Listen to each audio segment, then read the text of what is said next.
मतलब क्या secret reserve, जैसे सपोज कई बार हम बोलते हैं ना कि एक लड़की नॉर्मल सी होती है, लड़की या लड़का कोई भी, मैं कोई जेंडर में नहीं जाना चाहती हूँ, जैसे ही वो पार्लर में से बाहर निकलते हैं, the window because of the dressing the look is going to change out, the same way वो here in a books of account earlier there was a practices of making the hiding the actual figures. हम window dressing करते थे, window dressing in the sense के suppose कोई inflation हुआ है तो inflation का पिक्चर, मतलब कि इन्फ्लेशन की इफेक्ट असेट में नहीं देनी है। सपोज हमने कोई असेट, मेरे बाप दादा ने एक असेट से फॉर एग्जांपल 1 लाख में खरीदी है जिसकी प्रेजेंट वैल्यू 1 करोड़ हो गई है, पर अभी भी मैं 1 लाख पे वो हिस्टोरिकल वैल्यू पे ही बुक्स ऑफ अकाउंट दिखा रही हूँ, तो that is a window dressing. मैं कोई सीक्रेट रिजर्व क्रिएट कर रही हूँ जिसका कोई नाम नहीं दिया हुआ है, रिटेन अर्निंग जितना भी इकट्ठा हुआ है इस साल का मैंने सीक्रेट रिजर्व में ट्रांसफर कर दिया, that can be possible, but now it won't B.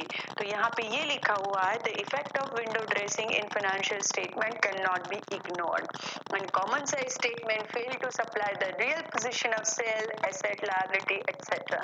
मतलब कि आपके बुक्स ऑफ अकाउंट में अगर आपने विंडो ड्रेसिंग किया होगा तो same window dressing will be reflect in the financial statement है, पर आपके कॉमन साइज स्टेटमेंट में भी आएगा, क्योंकि आप बेस कहाँ से ले रहे हो, इनकम स्टेटमेंट का ले रहे हो, बैलेंस शीट का ले रहे हो, उससे तो फिगर आपने लिया और वो फिगर को आपने कन्वर्ट किया कॉमन साइज स्टेटमेंट में। तो आप ये नहीं बोल सकते हो कि कॉमन साइज स्टेटमेंट में जो विंडो ड्रेसिंग हमारे P&L एंड बैलेंस शीट में हुआ है वो यहाँ पे हमने रिमूव कर दिया है। You can not, it can be reflected here too, so that becomes limitation. Am I clear to you, Peter? Yes, ma'am. Thank you. Yeah. Now we can go for the difference between the comparative statement and common size statement. First is the previous year is taken as a base year, as we know now the both the systems, और यहाँ पे क्या कर रहे हो आप, normal year को consider कर रहे हो बेस ईयर, जिससे आप कोई एक आइटम सेल्स है और बैलेंस शीट में से टोटल एसेट और टोटल लायबिलिटी को 100 अज्यूम करके बाकी की आइटम कन्वर्ट करोगे। Second is it is frequently and widely apply, it is not use widely, rather than its application is very limited as compare to comparative statement. Common size statement is less acceptable as well as less familiar. Next is proper comparison is not possible as different firm differs among themselves regarding capital, assets, etc. Obviously yes, सबकी अलग अलग assets है, सबकी अलग अलग liability है, सबकी अलग अलग accounting policy है, accounting treatment different है, accounting concept different है, तो sometime comparative statement थोड़ा सा comparison करने के लिए, especially intra firm comparison, एक कंपनी की दूसरी फर्म के साथ comparison करने में ये थोड़ी सी डिफिकल्टी होती है। But when we are talking about common size statement as compare to comparative statement, it is little proper while making a comparison with each other.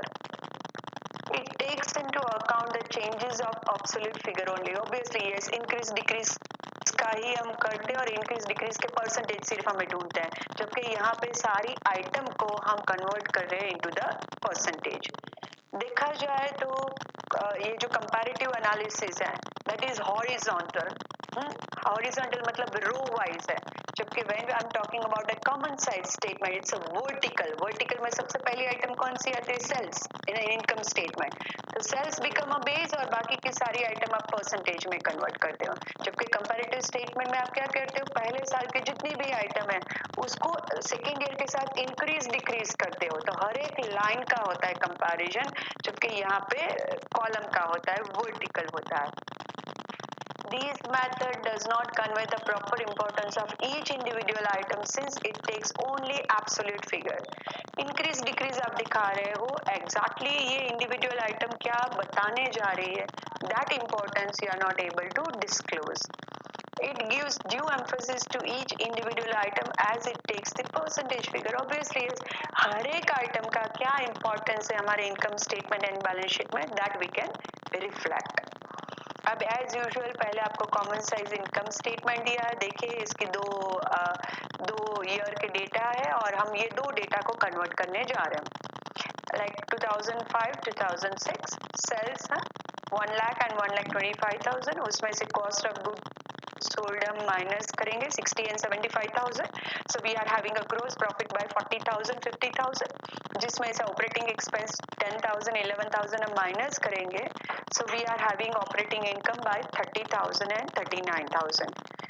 जिसमें से आप नॉन ऑपरेटिंग एक्सपेंस माइनस करोगे 2000 and 5000, so you will get it profit before tax by 28,000, 34,000. In the question itself they have given 50% is our tax bracket. तो 28,000 का 50% 14,000, so profit after tax comes to 14,000. Hello, हाँ बेटा. Hello, anyone wants to ask any question? Okay. और 34,000 का 50% 17,000, so profit after tax comes to 17,000. ये सिर्फ मैंने question convert किया in an income statement. Now I am going to start with my percentage of sales. मेरी आवाज सबको सुनाई दे रही है ना? Yes, ma'am.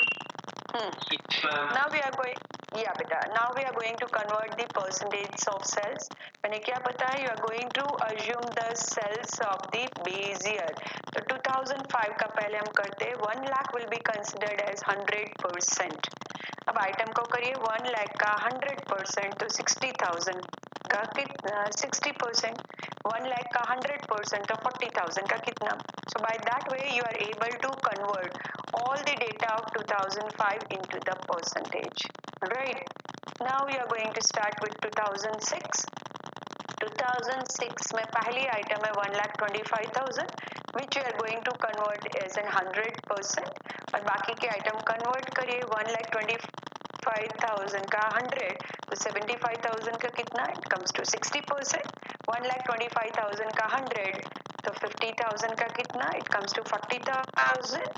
And by that way you can make a conversion of 2006 data. Now look at, आराम से आप इसको explanation दे सकते हो कि in 2005 your cost of goods sold was 60%. In 2006 also it is at 60%. You can make a comparison very easily. आप बता सकते हो 2005 में ऑपरेटिंग एक्सपेंस 10% था, 2006 में 8.8 हुआ. That means you have control your operating expense. So that's a good sign. So when you are having the data into the individual percentage, the comparison becomes very, it becomes very easy and it is very easy to understand the item. So this is a common size income statement.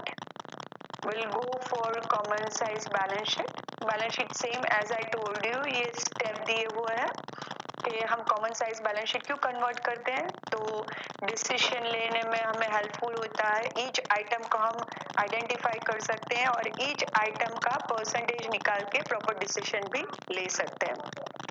Now we are having one balance sheet. Look at the balance sheet has been given. उसमें item दिया हुआ है 2005-06 का. Some of the item is of asset side and some of the item is of liability side. तो पहले हम balance sheet बनाते हैं. बैलेंस शीट बनाएंगे और फिर हम क्या करेंगे, उसको कन्वर्जन करने की try. In my PDF, in this PDF, I don't have the rotating. मेरे पास नहीं है. Just give me a moment. मैं आप लोगों को जो मटेरियल शेयर किया उसमें जाके मैं कन्वर्ट करती हूँ. Let me try this. वहाँ पे ये कन्वर्जन पॉसिबल है. View tab. एक second, I will go into the view tab. Okay,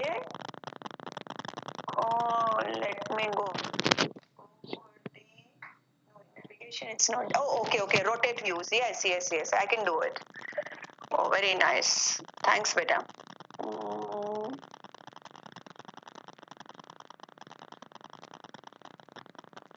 Yes, now it's possible. So this is your balance sheet. जो डेटा दिया हुआ है, पहले मैं क्या करती हूँ, डेटा को सिर्फ नॉर्मल बैलेंस शीट में कन्वर्ट करती हूँ. As the data has been given haphazardly. Look at fixed asset, investment, equity, preference, reserve, secured loan, unsecured, current liability. Haphazardly it has been given. So first try to convert this data into the balance sheet. तो मैं title लिख रही हूँ मेरी common size balance sheet और पहले 2005-06 की balance sheet बना देती हूँ. Always remember, in this book asset side has been given first. It is a wrong practice. First you have to disclose liability side and then you can come explain the asset side. तो पहले हम liability side सारी item लिख लेते हैं. Equity 50,000, preference share 10, reserve and surplus 10 and 20, secure 10 and 20, unsecure secured 5 and 10, and current liability and provision 15 and 20. It has been given in the question itself. Look at it has been given. Okay, so liability side total will be 1 lakh and 1 lakh 30,000. Then after we are going to start with the asset side. Asset side we are having only 3 items. The fixed asset 50,000 and 70,000. Investment 20,000 and 20,000. Current assets 30,000 and 40,000. Total by 1 lakh and 1 lakh 30,000. Now we can convert the data, right? अब आप इसको percentage में convert करोगे as the total of the asset side and liability side it's one and the same only, so you can make assumption of 100 each. Suppose मेरा liability side का total 100 है, 1 लाख का 100 तो 50,000 का कितना 50%, 1 लाख का 100 तो 10,000 का कितना 10%. So by this way I have converted my liability of 2005 and 6. Now I will convert the asset side data. Suppose my asset side total for 2005 is a 1 lakh. So 1 lakh 100 तो फिक्स्ड एसेट है 50,000 तो उसका कितना 50%. माई investment is 20,000 उसका कितना तो 20%. 30,000 का कितना तो 30%. So by this way you can convert all the data of asset side.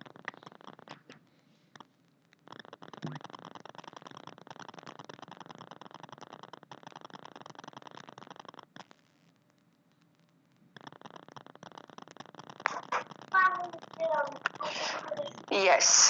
So this is about the common size balance sheet and P&L account, and we'll go for the last method, and that is a trend analysis. Right now it is exactly 3:40 as I have started my class at 3:15. हमने 15 minute late किया था क्योंकि optional paper चालू था. Now I need only 10 minutes to go for trend analysis और फिर मैं अपने assignment में 10 minutes और लूंगी and within 20 minutes I am winding up my class. Is it okay with you people?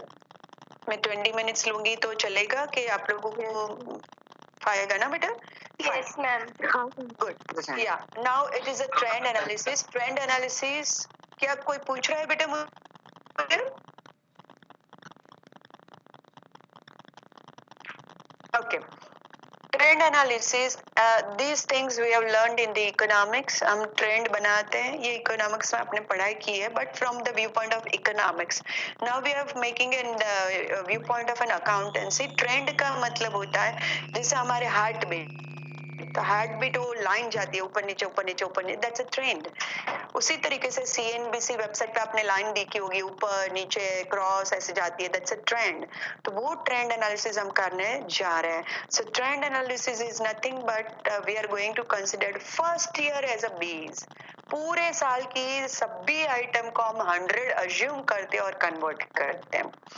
हम कंपैरेटिव स्टेटमेंट में क्या करते हो, as compare to first year second year में कितना इंक्रीज डिक्रीज हुआ वो ढूंढते हैं और उसको परसेंटेज में कन्वर्ट करते हैं.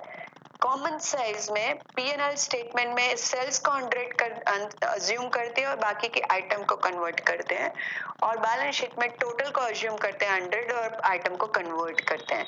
जबकि ट्रेंड एनालिसिस में जो फर्स्ट ईयर की जितनी भी आइटम है, इनकम स्टेटमेंट है तो इनकम की सारी आइटम, बैलेंस शीट है तो बैलेंस शीट की item, that you are going to assume as an 100 and we are going to convert all the rest of the data into the percentage.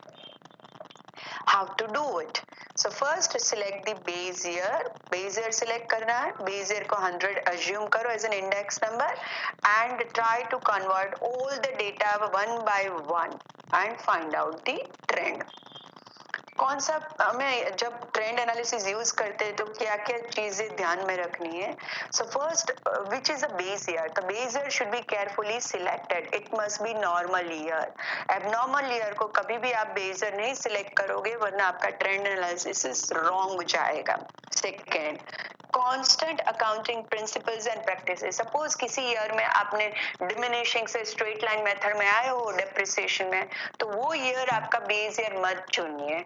Suppose कोई year में आपने अपनी accounting policy change की, कोई year में आपने calculation of the inventory उसकी method change की है, तो do not consider that year as a base year.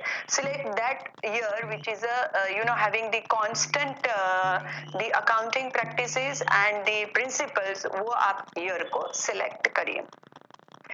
Adjusting inflationary effect.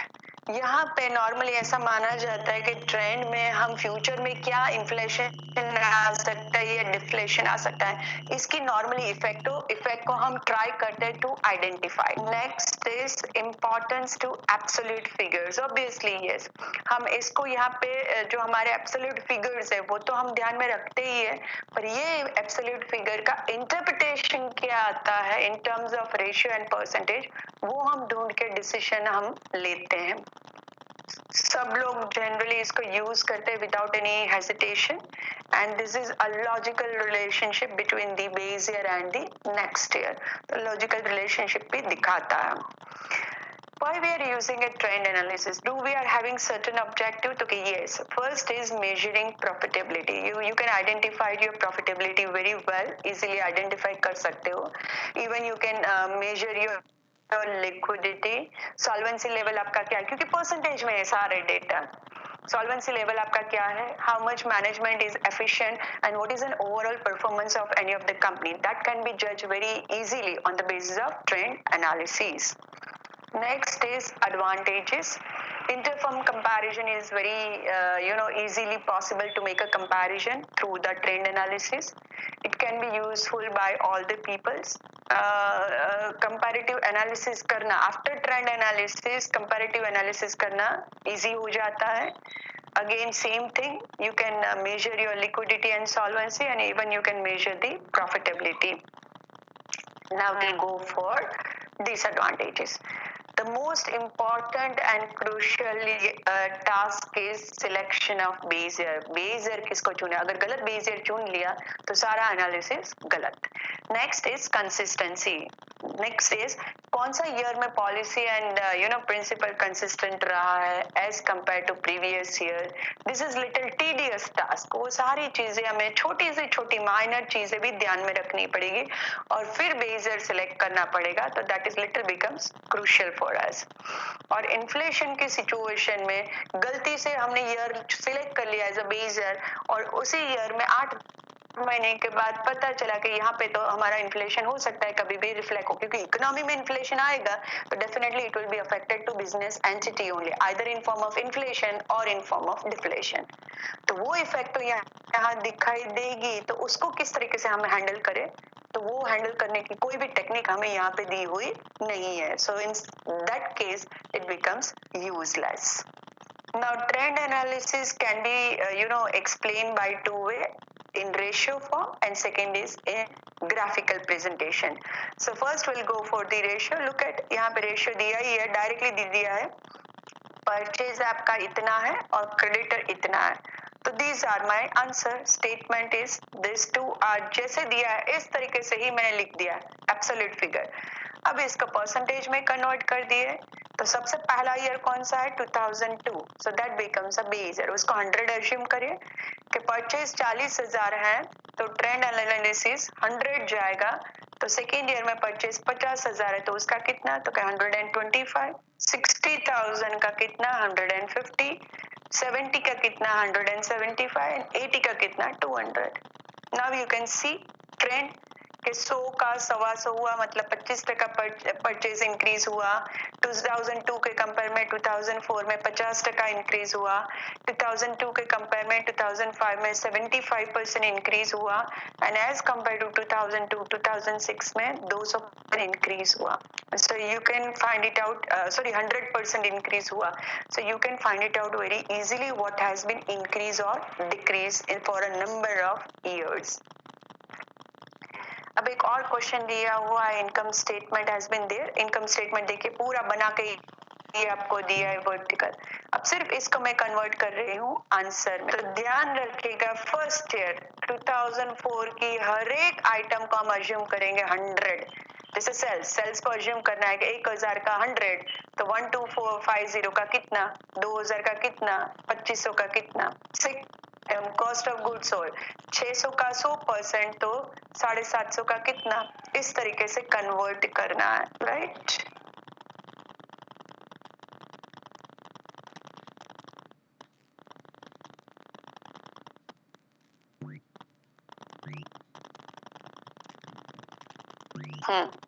Look at ये ट्रेंड दिया है, परसेंटेज को कन्वर्ट किया। लुक एट, हर एक जो ये आइटम है, यही आइटम को 2004 में हमने 100 एज्यूम कर लिया, फिर उसके बाद हम कन्वर्ट करते गए। 2004 की 1000 सेल्स था तो 1250 कितना, तो 125 यहाँ हर एक आइटम का 125 आ रहा है। क्यों आ रहा है? क्योंकि एज कंपेयर टू दी 2004 इतना ही परसेंटेज इंक्रीज हो रहा है। एग्जैक्टली लुक एट 2006, 1000 का 100, 2000 का कितना, तो फिर 200%। सेकेंड में भी 200% है, पर फिर उसके बाद देखते जाइए इट इज 2007 का। So by this way you can make a trend percentage. Now graphical presentation.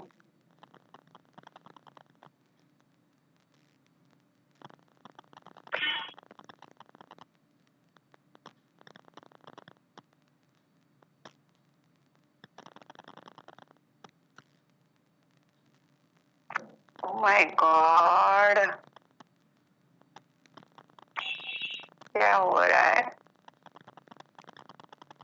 Now this is a graphical presentation. Look at, हमने ये जो परसेंटेज निकाले उसी परसेंटेज को हमने ग्राफ पे प्लॉट कर दिया कि horizontal will be assume as a years and the vertical will be assume as a percentage. तो जीपी 25% है तो 25% कहाँ पे आएगा, तो कि भाई 25% यहाँ पे आएगा, तो यहाँ, तो ये जीपी लाइन ड्रॉ हुई। लुक एट 25%, फिर 30% यहाँ है, ठीक है, सॉरी 25%, फिर 30% यहाँ पे है, 35% यहाँ पे है, फिर 32% हुआ, ठीक है, या 40% तक आप अज्यूम करते जाइए।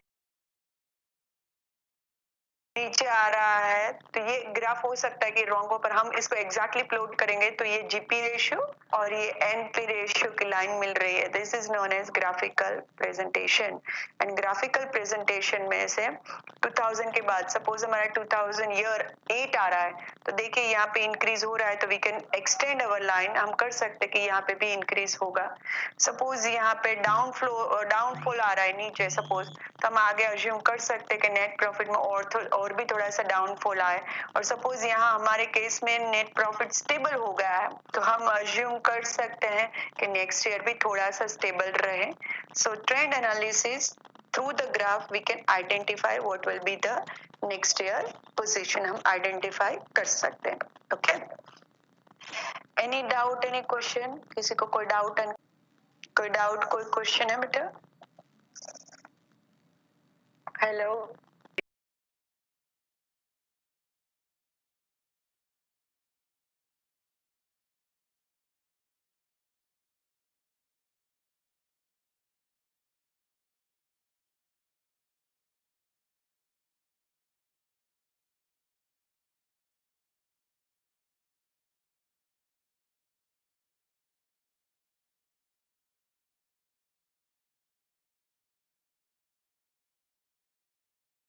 किसी एग्जाम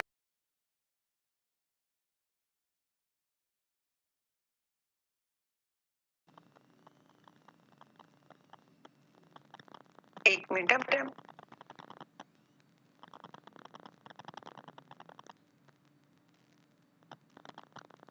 ओहो, किसने मुझे लिंक भी पूछा था। आई एम रियली सॉरी, मुझे तो पता भी नहीं, ये मोबाइल तो कहीं साइड में पड़ा था और हम कर रहे थे।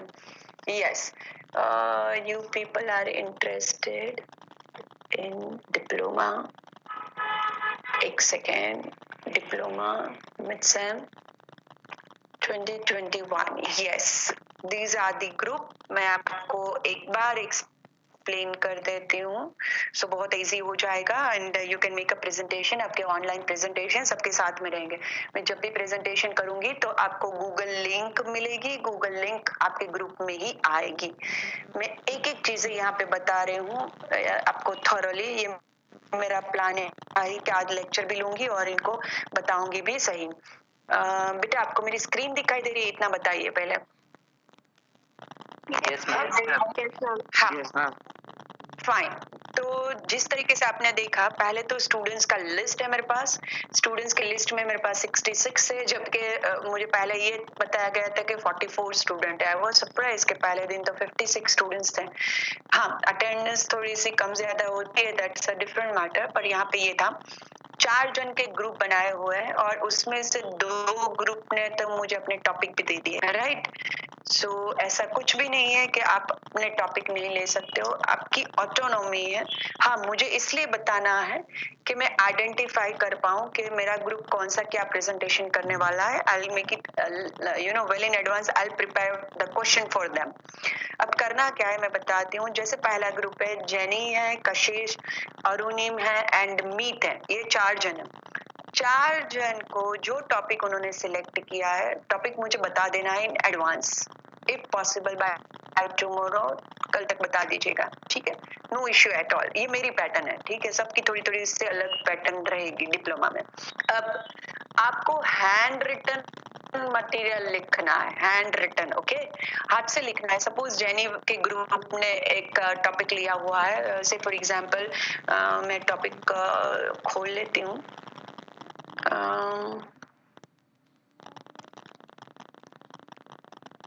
बेटे एक चीज ध्यान रखिएगा, यहाँ पे 6 जनवरी 2020 हो गया है। Obviously it is to be understood, it is 21, okay. नया ईयर शुरू हो चुका है, इसलिए यहाँ टॉपिक है। से फॉर एग्जांपल जनी वगैरह ने लिया हुआ है कॉमन साइज स्टेटमेंट, से फॉर एग्जांपल। तो कॉमन साइज स्टेटमेंट में मैंने बताया है पर्पसेस, तो पहले मीनिंग से शुरू होता है। ऑब्वियसली मुझे मीनिंग लिखने की वहां पे जरूरत नहीं है, तो मीनिंग थोड़ा सा लिखा, पर्पस। उन्होंने 4 जन है तो उन्होंने डिवाइड कर दिया। से फॉर एग्जाम्पल कि जेनी है वो मीनिंग, पर्पस, एडवांटेज लिखेगी एंड डिसएडवांटेज लिखेगी। सपोज एग्जाम्पल के साथ लिखना है, कॉमन साइज इनकम स्टेटमेंट भी बताना है, बैलेंस शीट भी बताना है। और आपको जैसे बताया गया है असाइनमेंट 15 मार्क का है, मतलब आप जो लिखोगे उसके 15 मार्क है, प्रेजेंटेशन करोगे उसके 10 मार्क है और 5 मार्क अटेंडेंस के है। तो आपको क्वेश्चन ये भी आएगा कि मैडम हमारे असाइनमेंट के आप मार्क्स हमें किस तरीके से देने वाले हो, सबके कॉमन आएंगे? कॉमन होंगे ना, तो भी आपके प्रेजेंटेशन और अटेंडेंस में मार्क डिफर हो जाएंगे, तो वो वरी करने की जरूरत नहीं है। चारों को अलग अलग नहीं करना है। सपोज जैनी के ग्रुप ने ये टॉपिक लिया है, टॉपिक नंबर 5, तो वो 4 जन डिवाइड कर देंगे अपने टॉपिक, 4 जन अपने टॉपिक को डिवाइड करेंगे, चारों जन वो थोड़ा थोड़ा सा लिखेंगे। और इसमें से जो ग्रुप लीडर होगा या एक जन होगा, वो क्या करेगा, चारों का मर्ज कर देंगे फाइल और वो एक पीडीएफ कन्वर्ट होगी। और वो पीडीएफ मैंने जो बताया हुआ है mail ID, look at this mail ID, ये मेल आईडी है ही SYBBA diploma SAPM paper 1@gmail.com, इस पे मुझे भेज देना है। Once you will send it, इसको ही आपको प्रिपेयर करना है आप सबको, और उसका प्रेजेंटेशन करना है। 15 मिनट टोटल है आपके पास प्रेजेंटेशन में, उसमें 10 मिनट आपकी प्रेजेंटेशन करेगी, हर एक जन की 2 से 3 मिनट, 2-2 मिनट आप जान के चल सकते हो, या 3-3 मिनट, 2.5 मिनट जैसा लिखेंगे। और 5 मिनट मेरे क्वेश्चन आंसर सेशन के होंगे, जिसमें मैं हर एक मेंबर को क्वेश्चन पूछूंगी and I will give the marks for the assessment. Am I clear? फिर यहाँ पे एक और दिया है, लुक एट दिस इज ये मेरे लिए है कि जो भी आपका ग्रुप होगा, मैंने ग्रुप 1 2 3 तो दे दिए, 17 ग्रुप है मेरा टोटल। तो 17 ग्रुप के टाइमिंग्स, ठीक है, क्योंकि मैं आपको लिंक दूंगी, तो यहाँ ये मेरा काम शुरू होगा। जैसे ही आप मुझे टॉपिक देते जाओगे, सपोज ग्रुप नंबर 1 जेनी का है, जेनी ने ये डिसाइड किया है इसने ग्रुप ने, तो मैं यहाँ टॉपिक लिखूंगे और 2 दिन ये मेरे प्रेजेंटेशन चलेंगे। तो date and timings I am writing over here, date and timing, and these I am going to flash. जैसे ही 7 तारीख को आप सबमिट करोगे, मुझे 9 तारीख से प्रेजेंटेशन शुरू करना है और 9 से 13 के बीच में खत्म करना है।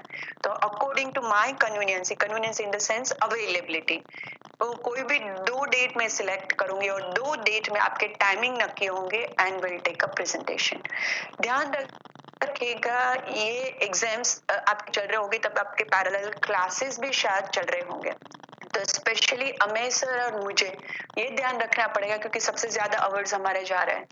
तो आपके इस तरीके से हम अपना एडजस्ट करेंगे कि your routine classes will not get disturbed, okay.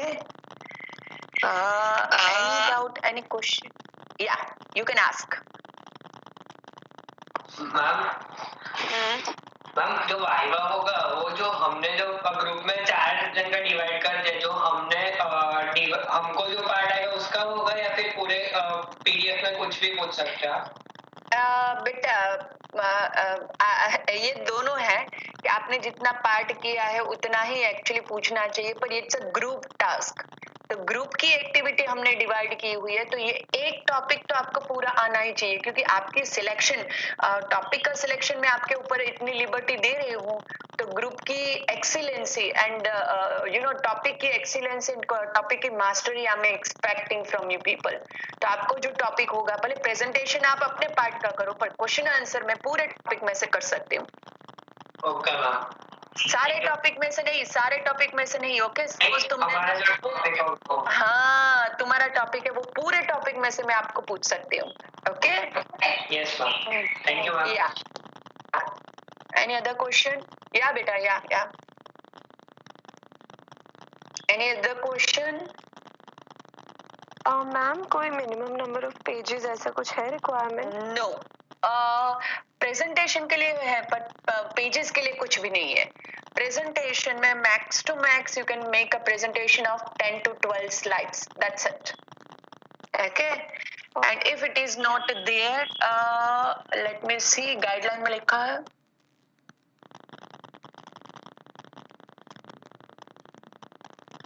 no it's not there, but I will write it down. 8th point आपके लिए मैं लिख देती हूँ।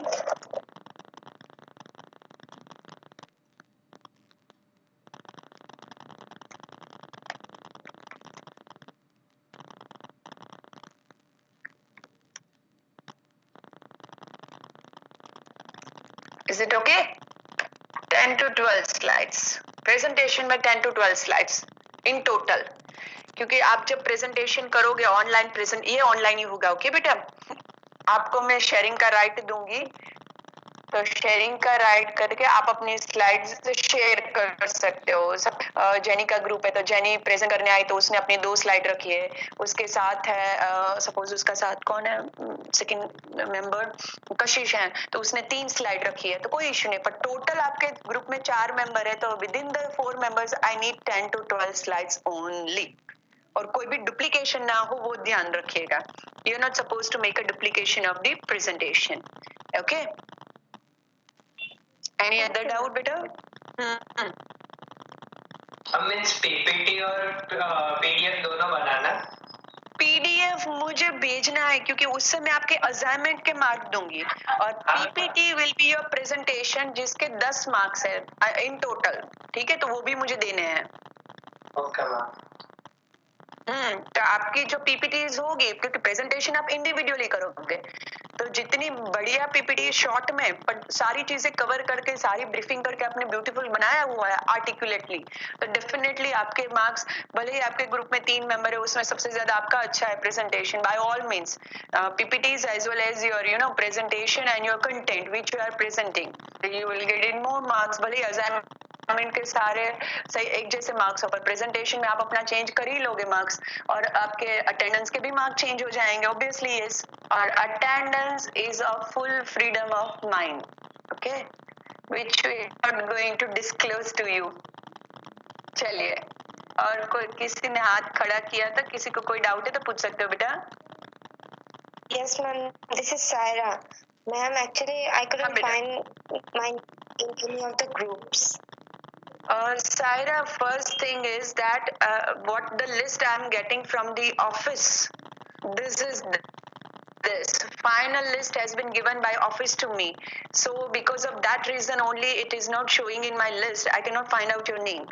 So could you do one thing, tomorrow morning either you can do a call to Nilesh sir, because this SY is tomorrow is Sunday, so on Monday या तो अभी आप कर लीजिए, अभी 4-5 बजा है, 4:30 बजे तक अगर ऑफिस खुला है तो आप एक कॉल कर लीजिए and just ask them Okay, I have already opted for diploma SAPM, but I'm not able to find out the name in Sheetal madam's list. So what should I do? Just ask him, right? Otherwise, finally, I'm going to handle the situation. But let me take a call from the office. वो क्या करते हैं और उसके बाद हम accommodate कर देंगे. Do not worry. And if you are there, then I'm going to add you in the last group में. Last group में आपको add कर दूंगी. Do not worry. Group number 17 में आप ऐड हो जाओगे। Saira, are you able to understand me? Yes, ma'am. Right away आप अपनी ये मीटिंग को होल्ड करके आप अपना कॉल कर सकते हो to the office. Please go ahead. Okay, thank you, ma'am. Yes, beta. Yeah. Any other question to any one of you? Yes, ma'am. Ma'am, I wanted to ask, after the conversion of handwritten assignment into PDF, do we need to send both of the assignments, handwritten and PDF ones, or No, only the बेटा आपने hand written मुझे आपने वो cam scanner से कर दिया captures and you have converted into PDF, then only one PDF has been send to me. Handwritten नहीं चाहिए उसके बाद मुझे। क्यों चाहिए हैंड रिटन? आपने ऑलरेडी पीडीएफ में तो स्कैन कर लिया है। सपोज आपके ग्रुप में 4 मेंबर है तो पहले 2 जन ने इंट्रोडक्शन लिखा है, बाकी के 2 जन ने कुछ और लिखा है, तो ये सारे पेजेस जो हैं उसका एक पीडीएफ मुझे चाहिए, मुझे हैंड रिटन नहीं चाहिए। That's all. और एक बंदा मुझे भेजेगा ग्रुप, आप जैसे मेल भेजोगे, मैंने मेल एड्रेस दिया है, so in a subject you are writing your group name, group 1 assignment, group 2 assignment by these way, so I can identify from the group कि ये ग्रुप में कौन कौन, so I can give the marks accordingly. Okay. और एक दूसरी चीज, हर एक पेज से फॉर एग्जाम्पल जेनी के ग्रुप में 4 है तो साक्षी ने या तो फिर किसी और ने लिखा है तो पहले 2 पेज जेनी के है, तो even jenny can write it down at the end beginning of the first page and at the end of the next page कि दिस इज बाय जेनी। और जहाँ पे दूसरा कोई शुरू कर रहा है तो by this and and this, इस तरीके से भी आप कर सकते हो। That can be also you know possible if possible. तो उस तरीके से I can identify that who has written which part. ठीक है। Yes. Okay, ma'am. Any more questions? Someone else has कौन है ये? श्रेया। श्रेया मैम, वो हमारा जो suppose I am a group in group number 2 और मेरा जो हम लोग ने जो एक टॉपिक सिलेक्ट किया है, पर जो पीपीटी बनाना होगा हमारा प्रेजेंटेशन, वो हर मतलब इंडिविजुअल बनाना है 4 मेंबर का 4 पीपीटी। ऑफ कोर्स मैंने वही बताया। जैसे आपके साथ पंचाल क्रीना है, श्रेया है, अपूर्वा है एंड लाल चंदवानी मोहित है। ठीक है, आप 4 जन हो तो सपोज पंचाल क्रीना ने, सपोज आप लोगों ने चूज किया है topic number 1 overview of Indian financial system, तो क्रीना ने सिलेक्ट किया हुआ है आपके ग्रुप में, जैसे फॉर एग्जांपल पूरा इंट्रोडक्शन दे रही है इंडियन फाइनेंशियल सिस्टम का और साथ में इंक्लूड कर रही है, से फॉर एग्जांपल वो फाइनेंशियल इंस्ट्रूमेंट सिलेक्ट कर रही है, तो जितना उसने लिखा है उसकी पीपीटी वो बनाएगी and she is going to present. Okay, am I clear? Yes फिर आप हो श्रेया, आप हो तो आपने थोड़ा सा पार्ट लिखा तो उसका प्रेजेंटेशन आप ही करोगे। मैं क्वेश्चन आप 4 में से आप चारों ने जो मुझे सबमिट किया हुआ है वो आप चारों के पास होगा तो सही, नेचुरली आप भी शेयर करोगे अपनी PDF with each other. Question में किसी का भी पूछ सकती हूँ, क्रीना ने लिखा है वो आपको पूछ सकती हूँ, अपूर्व ने लिखा है वो मोहित को पूछ सकती हूँ, that I can ask it. Okay, obviously एक छोटा सा ही तो टॉपिक है, दैट आई कैन आस्क। या यस मैम। या anyone else? Ma'am, so for the individual presentation, there will be a limit of 10 to 12 slides. Yes, total, in total, individual नहीं, in total. कि आपके ग्रुप में 4 जन है, 4 जन ने लिखा हुआ है तो चारों जन के बाद में मैक्सिमम 12, मतलब कि एक जन 3 स्लाइड बनाएगा, उससे ज्यादा नहीं, क्योंकि आपको 3 मिनट ही मिलने वाले हैं। एक जन को 3 मिनट मिलेगी तो 3 ही स्लाइड बनानी है। Am I clear? Yes, ma'am. Shreya पूछे बेटा, आपको और कुछ? मैम हाँ। No ma'am. मैम, ये जो मतलब 3 स्लाइड बन रही है उसमें हम हमारे टॉपिक का एक पार्ट इंक्लूड करेंगे कि हमारा पूरा टॉपिक कवर होना चाहिए? आपका ही पार्ट करोगे। सपोज दीपांशी आपने लिखा है से फॉर एग्जांपल आपने कमर्शियल बैंक के ऊपर लिखा है तो कमर्शियल बैंक का ही आप पीपीटी बनाओगे। मैं क्वेश्चन आपके 4 जन में से किसी का भी क्वेश्चन पूछ सकती हूँ आपको, पर बनाना आपको उतनी ही पीपीटी है जितना आपने लिखा। ओके ओके ओके या या anyone else is having any kind of a doubt, any question? I hope so all doubts and questions are clear now. Ma'am, once I would like to confirm that after confirming the topics, we have to send you through email, right? Topic का confirmation अगर आप मुझे WhatsApp पे भी दे दोगे I don't mind. Okay, ma'am. Noted. क्योंकि बहुत सारे बच्चों ने मुझे कंफर्मेशन इस पे ही दिया हुआ है व्हाट्सएप के ऊपर, so that I don't mind बेटा. Okay, ma'am. हाँ, पर एक ही जन देना, सब मत देना प्लीज. मैम हाँ, जैसे ग्रुप 2 है, ग्रुप 4 है, उसमें से एक जन ने मुझे बता दिया है, तो उसी तरीके से आप ध्यान रखिएगा कि सब मुझे बताने मत बैठिएगा प्लीज. या हाँ बेटा, बोलिए बोलिए. I was asking this again कि जो हमारा हैंड रिटन है वो हैंड रिटन के पिक्चर्स क्लिक करके हमें उसका पीडीएफ फॉर्मेट मर्ज, सिर्फ पीडीएफ फॉर्मेट में चाहिए, उसके लिए मर्ज कर देना है, राइट? यस, मर्ज करके मुझे एक पूरा साथ में चाहिए. मतलब वो हैंड रिटन नहीं चाहिए ना, वो सिर्फ वापस हमें हाँ. टाइप करके नहीं, टाइप नहीं चाहिए मेरे को, टाइप बिल्कुल नहीं चाहिए. got it. टाइप करवाना है तो बहुत इजी है, मुझे टाइप चाहिए ही नहीं, बिल्कुल नहीं चाहिए. Exactly. I thought कि टाइप करके then we have to make PDF and send it to you. No, I don't want typed.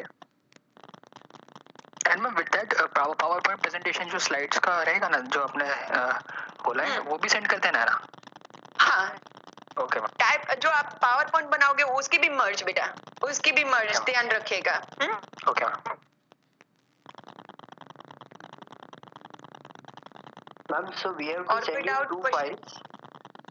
Yeah. One will be the PDF of the handwritten assignment. And पहले one will PDF क्योंकि your deadline is 7th of Jan. So this is very important. पहले PDF. Okay. Hello. And then we will send you the PPT.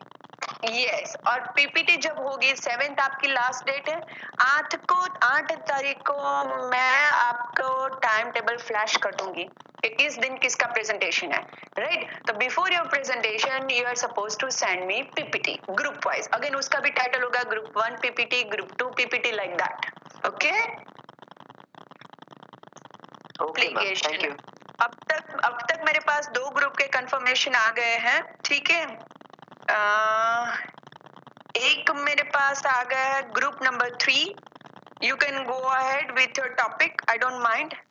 और एक आ गया है मेरे पास group 7 का, I don't mind for your topic. मैं नहीं डिस्क्लोज कर रही हूँ यहाँ पे, पर you can continue with your topic. मैं लिख रही हूँ, मैं अभी कंफर्मेशन उसमें कर दूंगी आपका टॉपिक नंबर. ओके, और once you will come all group is going to disclosing their topics, मैं वो भी फ्लैश करूंगी. कल तक मेरे पास सारे टॉपिक आ जाएंगे सबके कि मेरा टॉपिक ये है, मेरा टॉपिक ये है, तो दैट ग्रुप वाइज मैं कल कंफर्मेशन आपको दे रही हूँ, ठीक है. अभी बाकी के ग्रुप ने इतना काम नहीं किया है, हम सबसे आगे हैं, SYBB SAPM सबसे आगे, ठीक है. आज सिर्फ फ्लैश करना था टॉपिक, हमने टॉपिक फ्लैश कर दिया, मैंने आपके ग्रुप बना दिए, ग्रुप के टॉपिक भी आ गए, और कल तो हम सारे ग्रुप के टॉपिक फ्लैश कर देंगे कि ये ग्रुप ये टॉपिक ले रहा है. डोंट वरी, एक ग्रुप का दूसरे ग्रुप, अब एक दूसरे ग्रुप का पता तो है नहीं कौन सा ग्रुप कौन सा टॉपिक ले रहा है, आपको पता ही नहीं है. So do not worry, freedom is yours. Okay.